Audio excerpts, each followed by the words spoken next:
Welcome to My Designed Life. Hello, everyone, and thank you for joining us at the Wholepreneur Summit, where we've brought experts from all over the world to support your mind, body, spirit, and business. Today's topic is one of my favorite tools for health and wellness.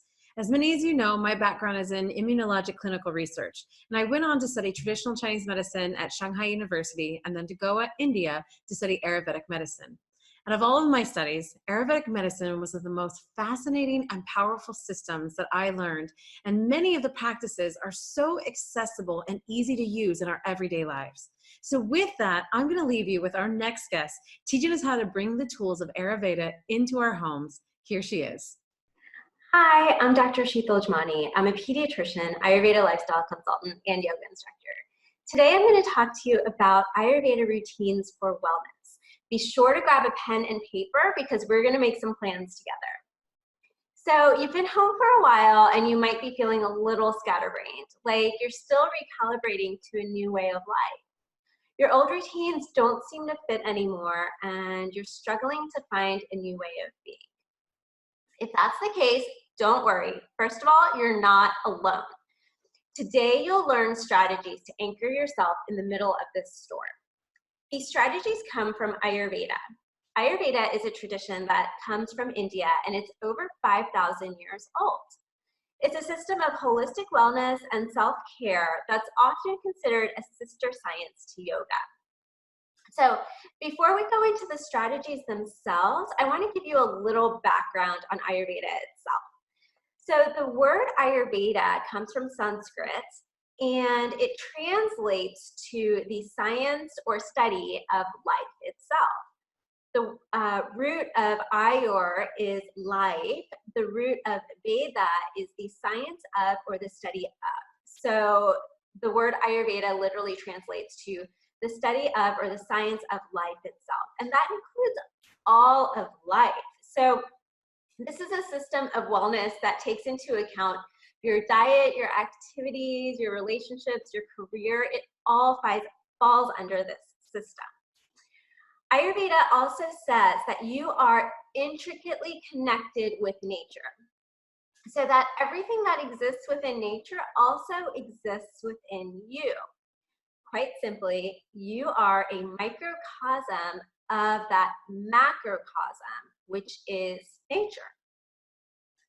Ayurveda also talks about a 5-element theory. And so what that means is that Ayurveda says that everything in the universe is created out of these 5 basic elements. Those elements are ether, which can also be called space, air, fire, water, and earth. And so Ayurveda says that everything that you see outside in nature is comprised of these 5 elements. Since you are a microcosm of that macrocosm, which is nature itself, those 5 elements are also within you. And so much of Ayurveda revolves around connecting with nature herself, getting back into the flow of nature's rhythms, as well as connecting with those aspects within yourself. So what does all of this have to do with you adjusting to this new way of being, this new way of living? Everything. It has everything to do with what you're experiencing right now. Because according to Ayurveda, you are not in a bubble of yourself, right? Everything that goes on in the world around you does affect you. Your life is affected by the circumstances going on in the world right now. And now more than ever are we seeing how we are so intricately connected, not only in your country, in your community, but as a world together. So Ayurveda is all about learning about that connection between you, your internal world, your internal landscape, and the external world, your external circumstances, nature herself, the external world. And Ayurveda teaches you how to flow and adapt with all of the changes that life brings. So whether it's a new project at work, a change in your relationship, the birth of a child, or with what we're faced with right now, a global pandemic, whether you're quarantine, homeschooling your children, working from home. These are all changes that life brings. And you can either let these changes throw you into reaction, or Ayurveda gives you an alternative. And that alternative is to respond with awareness, to adapt and adjust so that you can achieve a smoother transition, so that you can flow with these changes as opposed to reacting to them. Ayurveda helps you do this. One major way that Ayurveda helps you do this is through daily routines. So there's actually a word in Ayurveda for these daily routines, and that word is called dinacharya. Again, this is a Sanskrit word. Dina translates to day, and charya is ritual. So these are your daily rituals. And today I'm going to talk to you about 4 aspects of your daily rituals. So like I mentioned before, Ayurveda covers all aspects of life. Today I'm going to focus on what I consider to be the 4 main areas to focus on for your overall well-being, especially during this time when you're flowing through so many changes. So these 4 aspects of Ayurveda daily rituals that I'm going to go over today are eat, move, sleep, and connect. So we're going to start with eat. I'm going to spend the most time on that one for a couple of reasons. There's some basic concepts I'm going to go over in this first section that I think will just carry over really well as we move into the last 3, that I just want to be able to offer you so that you can carry that with you throughout these next few days, weeks, and months. So eat, let's get into it. How you eat is more important than what you eat. So if there's one thing I want you to take away from this section, it is that phrase, that mantra, you could say. How you eat is more important than what you eat. So you are an energetic being, and so is your food. Now I know that might sound a little woo-woo, but think about this. Imagine that you walk into a room where 2 people have been arguing. Say you didn't see them arguing, you didn't witness it, but you just walk into this room and 2 people had been arguing. You can feel that energy when you walk into that room, can't you? It's palpable. Alternatively, say that you walk into your office lounge where 2 of your coworkers have just been joking around. And again, you didn't hear the jokes, you just walked into the middle of this. You can feel that energy, can't you? You can kind of pick up on this lighthearted and jovial vibe. That is energy, and that's what I'm talking about. So in both of those situations, you're picking up on an energy, and that sort of thing exists between you and your food as well. According to Ayurveda, food also carries this really subtle energy called prana. In traditional Chinese medicine, this is called qi.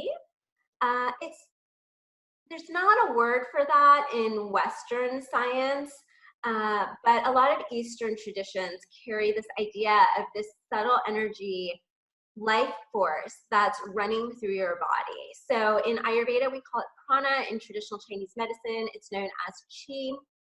And according to Ayurveda, illness or dis-ease or disorders in your body arise when you have deficient or blocked prana. So if you don't have enough prana, or there's a blockage in the flow of that energy throughout the energy channels of your body. So in Ayurveda, those energy channels in your body are called nadis. In traditional Chinese medicine, it's called meridians. So you may be familiar with that terminology. So how do you increase your prana? One way that you can increase your prana, or that subtle life force energy running through your body, is through your food.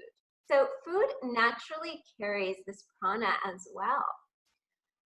So what you eat is important, but how you eat is even more important. So the foods that you choose to eat, if you eat foods that are higher in pranic energy, and those tend to be plants, so fruits and vegetables. So that's a great start. But then how you eat that food is equally as important. So through how you eat your food, you can either increase or decrease the pranic energy of it.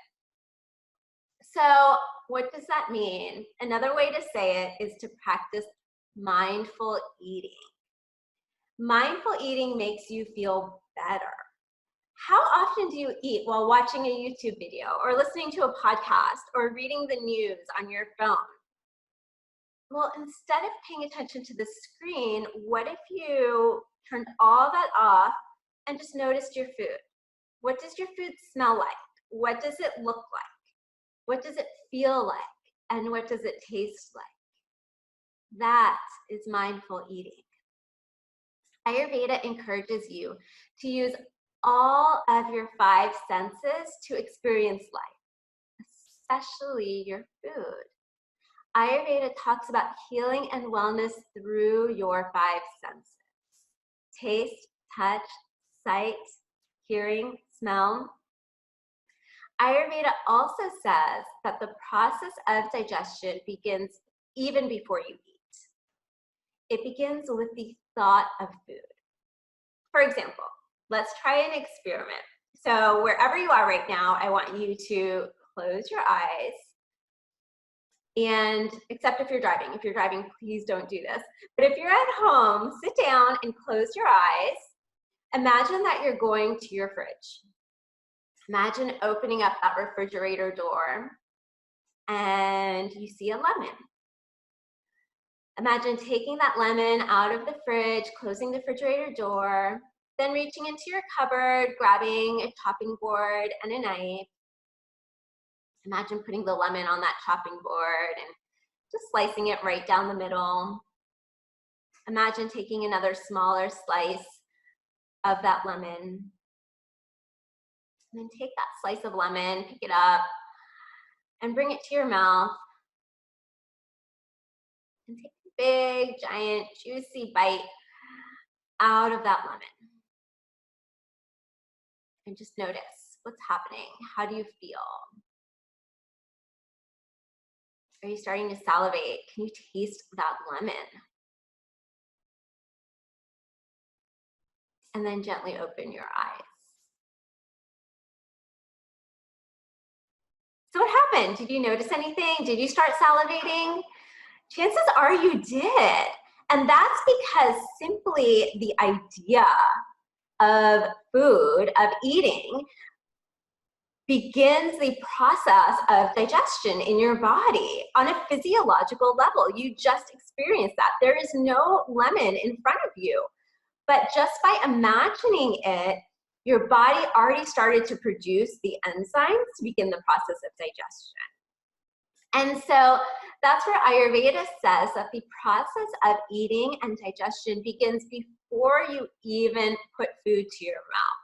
It begins with the thought of what you are going to make to eat. It begins through chopping, the actual act of chopping up vegetables and sauteing the spices and throwing the veggies into the saucepan and mixing it together and taking in those aromas and the sights of that rainbow of colors of vegetables. So your thoughts. You just saw how powerful your thoughts are. Your thoughts had the ability to produce physiological change in your body. You just saw that with the lemon experiment. Let me give you another example of how powerful your thoughts are. So we were talking about energy before. Your thoughts are also vibrational energy that gets transmitted to your food. I remember when I was a little girl and my mom would always ask me to help out in the kitchen when we had guests. And I would get pouty because of course I wanted to watch TV, or actually I was a big reader, so I wanted to read more than watch TV. And she'd always say to me, Sheetal, you can only help me if you change your attitude.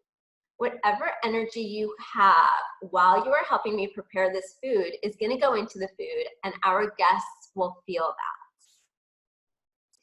Well, it turns out that's a pretty valid point. There's a well-known experiment by Japanese researcher Masaru Emoto. And in this experiment, he looked at water particles. He filled jars with water and then labeled the jars. Some of the jars he labeled with words such as anger, jealousy, greed, or hatred. Other jars he labeled with words like love, gratitude, hope.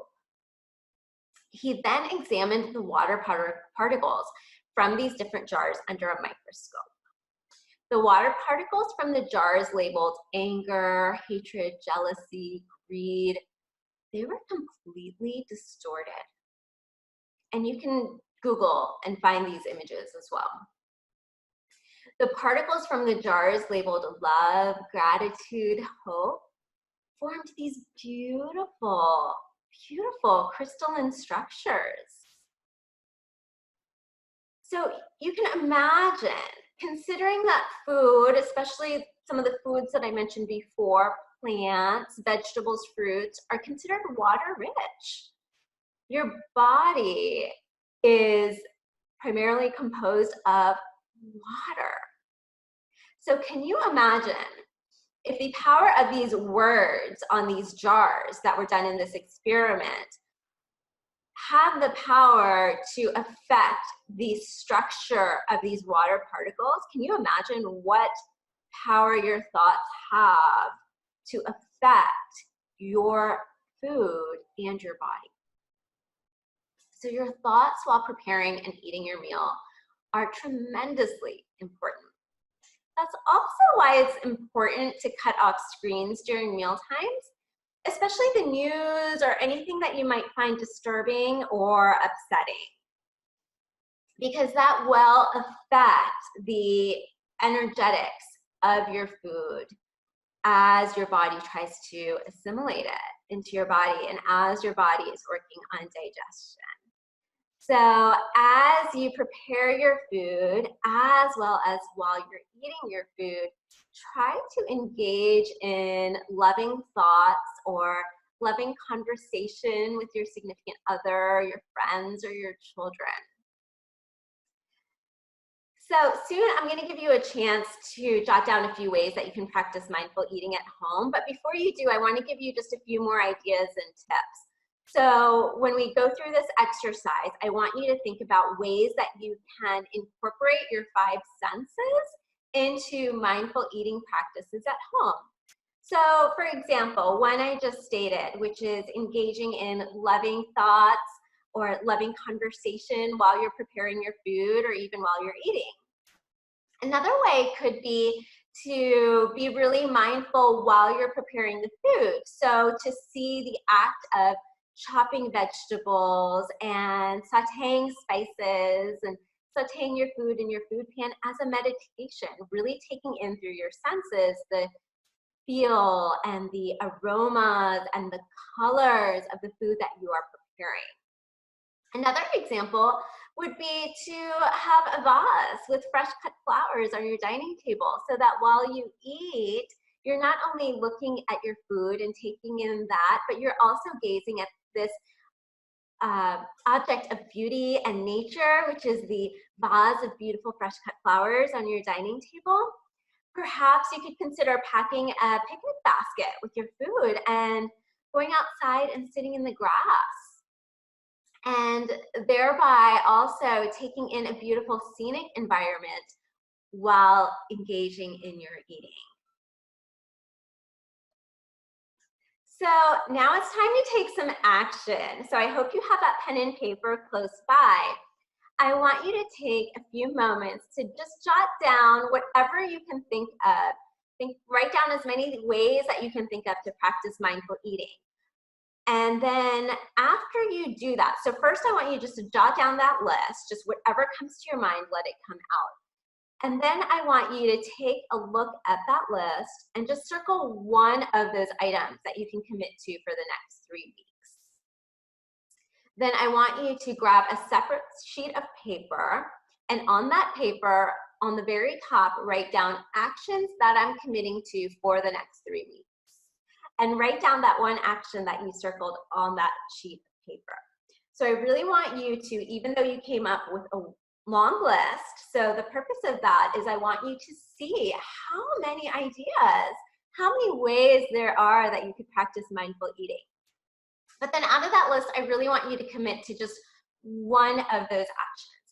And it's fine if over the next few weeks you end up incorporating some of the other ones too, but I really want you to focus on just one, okay? It's to create a change, to create a habit. One of the best ways to do it is to start small, to take some small, actionable, realistic steps in that direction, as opposed to committing yourself to so many steps at once, in which case it can often be much more challenging to achieve those results.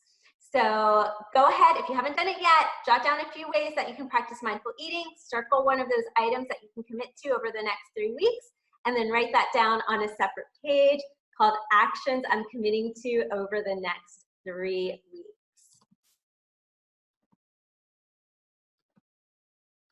All right, next section, move. Move your body daily. The options for movement are endless. You can walk, jog, cycle, do yoga, practice Tai Chi, Qigong, dance, high intensity interval training, Tabata. It's just endless. When you move, you help your body's circulation of blood and lymph. This helps your immune system. It also helps you feel good. When you move your body, your brain releases endorphins. Those are natural, feel-good neurohormones in your body that your brain naturally produces when you move.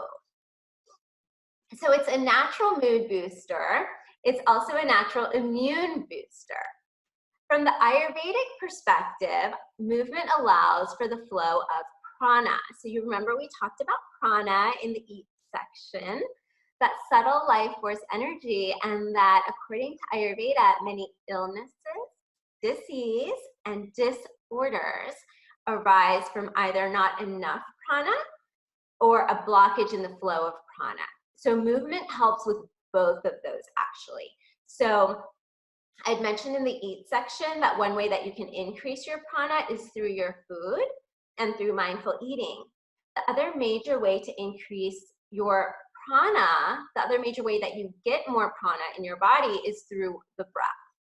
When you move, you're naturally exercising your cardiorespiratory system. You're increasing your oxygen intake. You're increasing your breathing capacity through exercise. And so you're naturally increasing the amount of prana flowing through your body. The movement also helps with the flow of prana through your body, so that if there are any blockages in those energetic channels, movement naturally helps to open that up.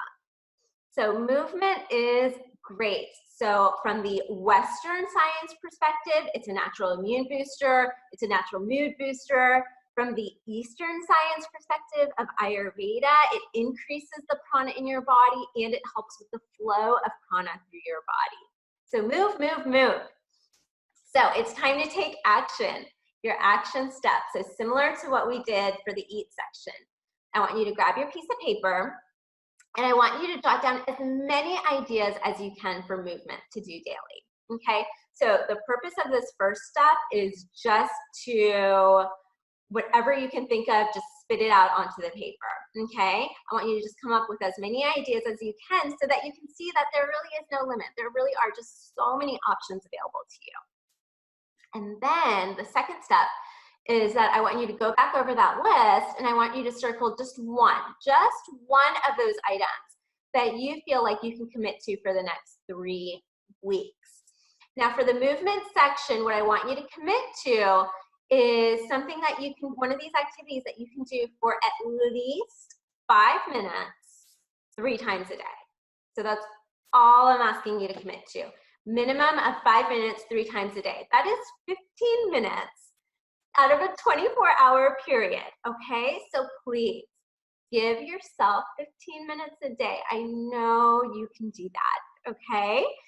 And if you end up doing the activity for longer than that because you just enjoy it or you get caught up in it, great, wonderful. But pick an activity that you know that you'll be able to commit to for just 5 minutes, 3 times a day. And then I want you to write that activity down on that separate page that you have that you titled Actions I'm Committing to for the next 3 weeks.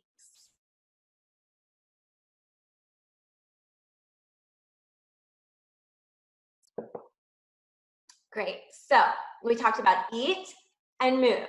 Next, we're going to talk about sleep. When you sleep is as important as how many hours you sleep. So that's going to be my big takeaway for you on this section. When you sleep, meaning what time you go to bed, is as important as how many hours you sleep. And so, according to both Eastern and Western traditions, sleep is when your body detoxifies and when your mind processes the events of your day, when you process the emotions that came up throughout the day. All of this happens when you sleep. There is so much healing that just naturally occurs through sleeping. But often, especially when you're out of a routine, when you're going through a big change in your life, your sleep schedule can easily get thrown off. And so I want to emphasize here that there are 2 important aspects of sleep. One is the number of hours that you sleep, and then 2 is what time you go to sleep. So I'm sure you're very familiar with the recommendations for the number of hours you sleep and how important that is. Generally, we recommend aiming for 7 to 9 hours of sleep per night. You know, you go through different cycles of sleep.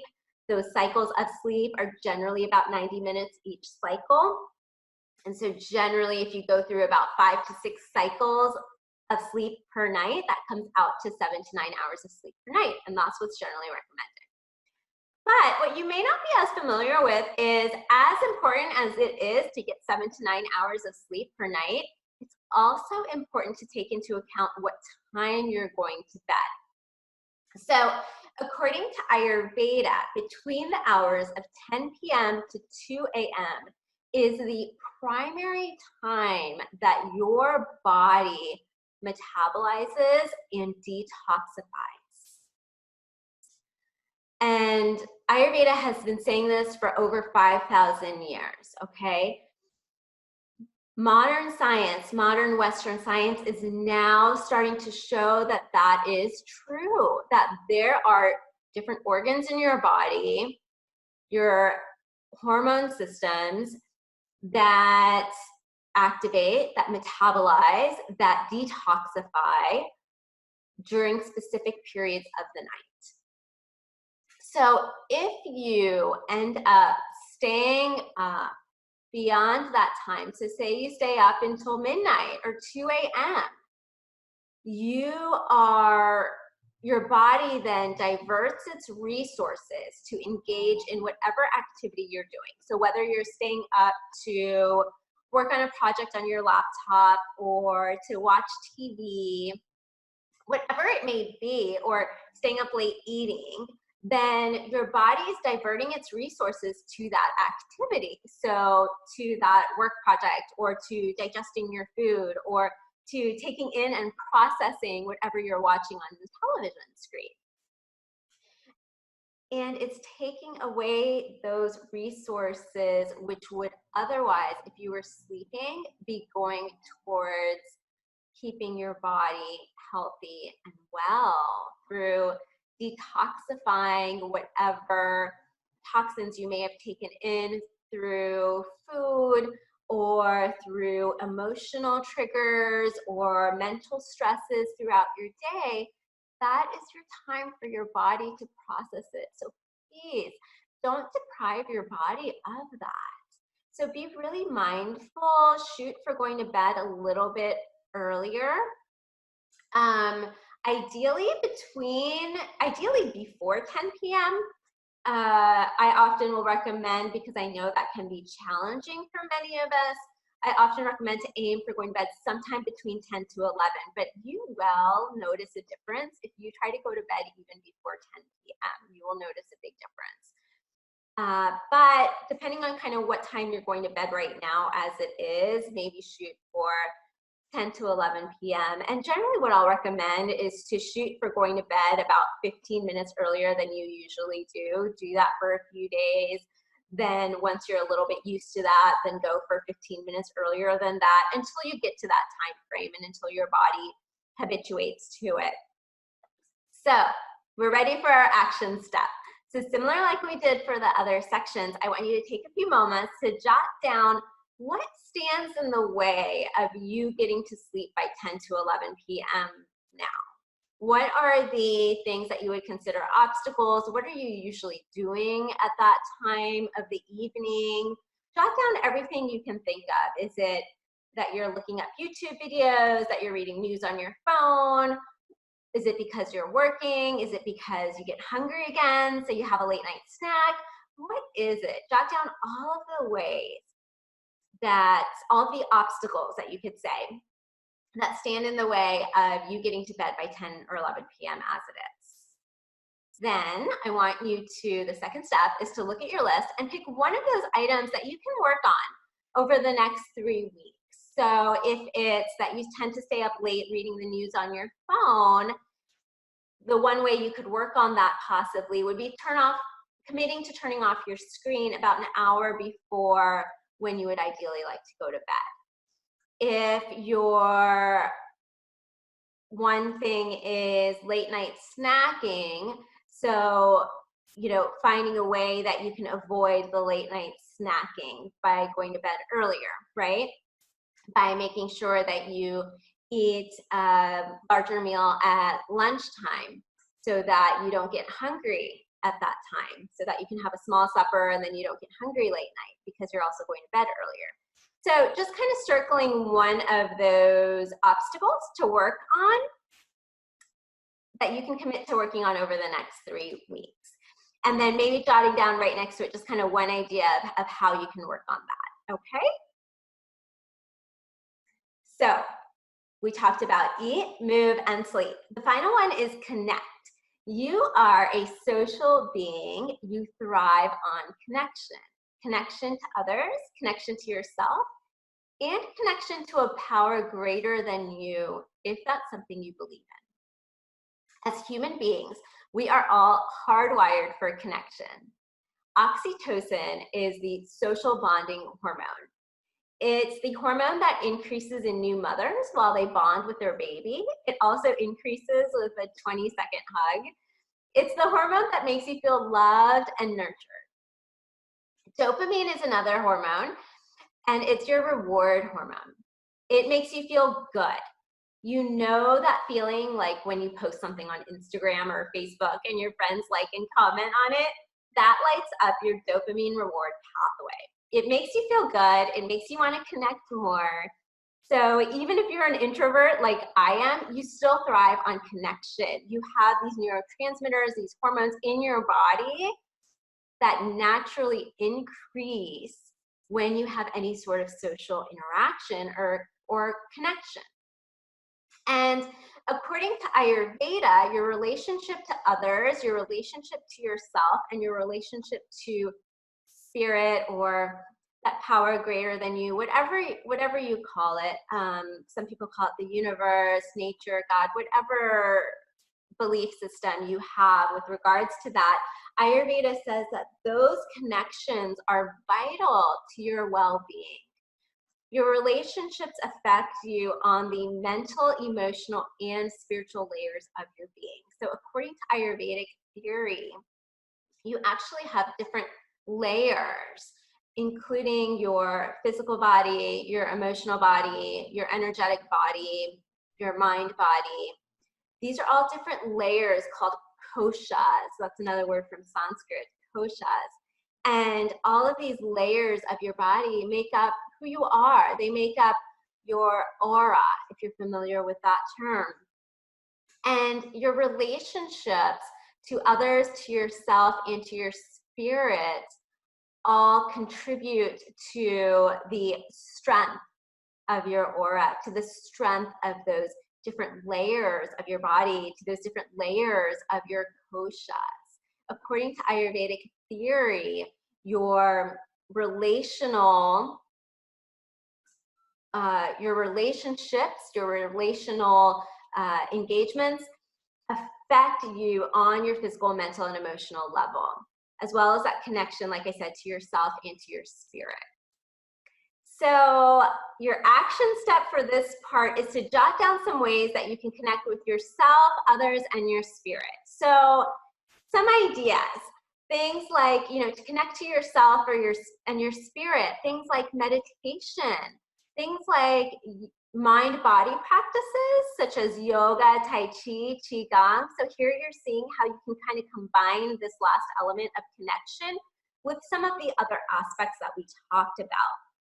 So when you engage in those mind-body practices, such as yoga, tai chi, qigong, not only are you bringing movement into your body, but you're also connecting with yourself and connecting with your spirit.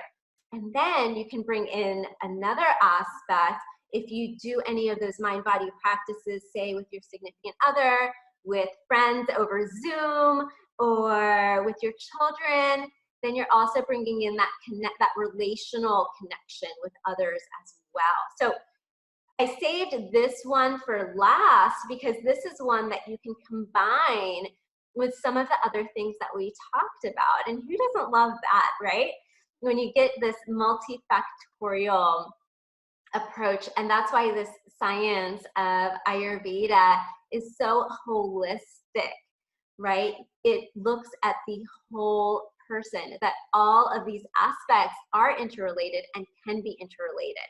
So another example, when practicing mindful food practices, perhaps gathering your children around and preparing your meal together, and so it becomes a fun, connective activity. If you live by yourself, perhaps, like I mentioned before in the eat section, using the opportunity of preparing your food as a meditation, so as a way to connect deeper with yourself and with your spirit.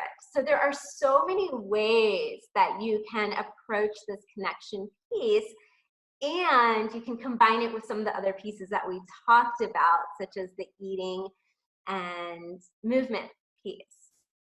So as we've been doing, we're ready for our action step. As we've been doing in each section, I want you to grab your sheet of paper and jot down some ways that you can connect with others, with yourself, and with your spirit.